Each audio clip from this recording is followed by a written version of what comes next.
Di mana-mana orang kalau mau bermimpi pasti lihatnya ke atas bukan ke bawah.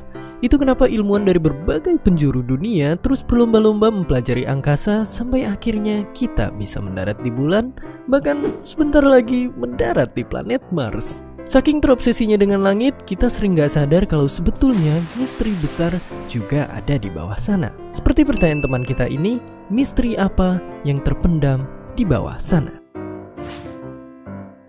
Kita mungkin juga nggak sadar kalau 70% permukaan bumi sesungguhnya diliputi air.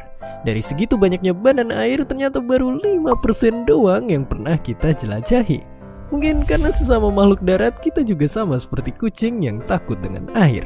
Apapun alasannya, pengetahuan kita soal laut ternyata masih kalah jauh dari pengetahuan kita soal langit, terutama soal laut dalam. Padahal 80% laut dunia termasuk laut dalam. Oke, sebetulnya laut dalam itu apa sih? Singkatnya, laut dalam adalah bagian laut yang sudah tidak tersentuh sinar matahari sama sekali, dengan kedalaman mulai sekitar 200 meter dari permukaan laut.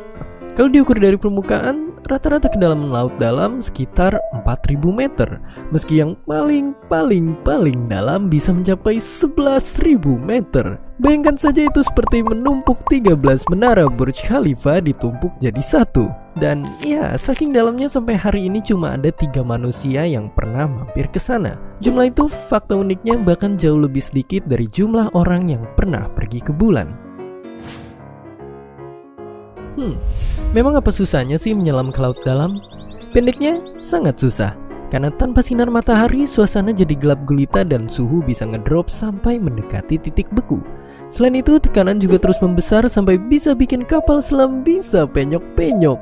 Itu kenapa rekor scuba dive kita saja relatif cetek dibandingkan dalamnya lautan. Karena kalau nekat terus menyelam tanpa alat dan kendaraan khusus, kita bisa mati dengan sangat-sangat menyakitkan. Tapi bahkan dengan kondisi se-ekstrim itu, ternyata ada saja makhluk yang masih bisa bertahan. Beberapa jenis paus contohnya sering mampir ke zona tengah malam untuk berburu hewan-hewan khas di sana. Mereka ini bukan hewan sembarang hewan. Tersembunyi di kegelapan tak berujung, hiduplah sosok-sosok yang mungkin lebih aneh dari alien-alien planet Krypton.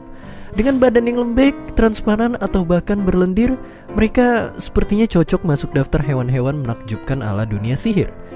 Dan ya, kalian pasti tahu gimana gelapnya kalau malam-malam lagi mati lampu.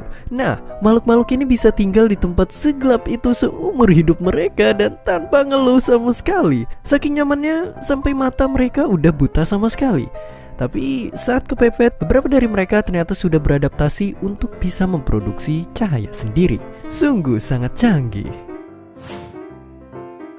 Tapi jangan salah, isinya laut dalam bukan cuma monster laut misterius doang. Apalagi laut dalam di Indonesia. Dari letak dan kondisi geografisnya, laut dalam Indonesia punya aneka keunikan. Pertama, perairan Indonesia jadi dalam tanda kutip hotspot aneka spesies dan biota laut yang secara internasional bukan cuma menginspirasi para peneliti, tapi juga seniman.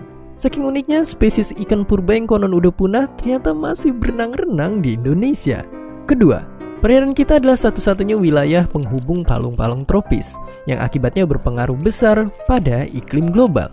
Dan ketiga, perairan kita sangat banyak jumlah pulaunya.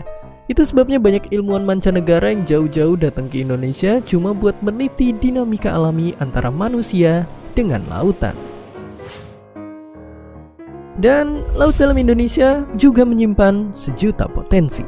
Mulai dari sumber makanan, gudang bahan baru buat pengobatan masa depan, dan sumber energi baik yang sekali pakai maupun yang terbarukan.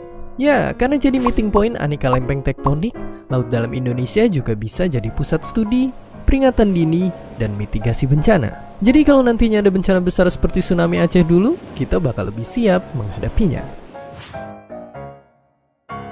Bayangkan, misteri laut dalam yang sudah kita pecahkan ternyata baru seupil saja. Sayangnya, selama ini kita seakan gak sadar punya harta terpendam jauh di bawah laut. Kalau soal SDM, Indonesia sebetulnya punya banyak ilmuwan keren yang tidak kalah dari mancanegara. Hanya saja ekspedisi dan penelitian laut dalam nyatanya memang butuh dana yang lumayan wow. Karena faktanya teknologi yang dibutuhkan juga mahal. Tapi bukannya buru-buru menjelajah lautan, kita yang di darat malah lebih pilih ribut-ribut soal politik dan agama. Baru begitu harta kita dicolong orang, baru kita akan marah-marah. Dan seperti biasa, terima kasih. Terima kasih juga buat para peneliti laut dalam kita, Ibu Yosmina dan Pak Jamal dari Akademi Ilmu Pengetahuan Indonesia yang sudah membantu Kobisa dalam pembuatan video kali ini. Hi, thanks for stopping by our video. Don't forget to comment,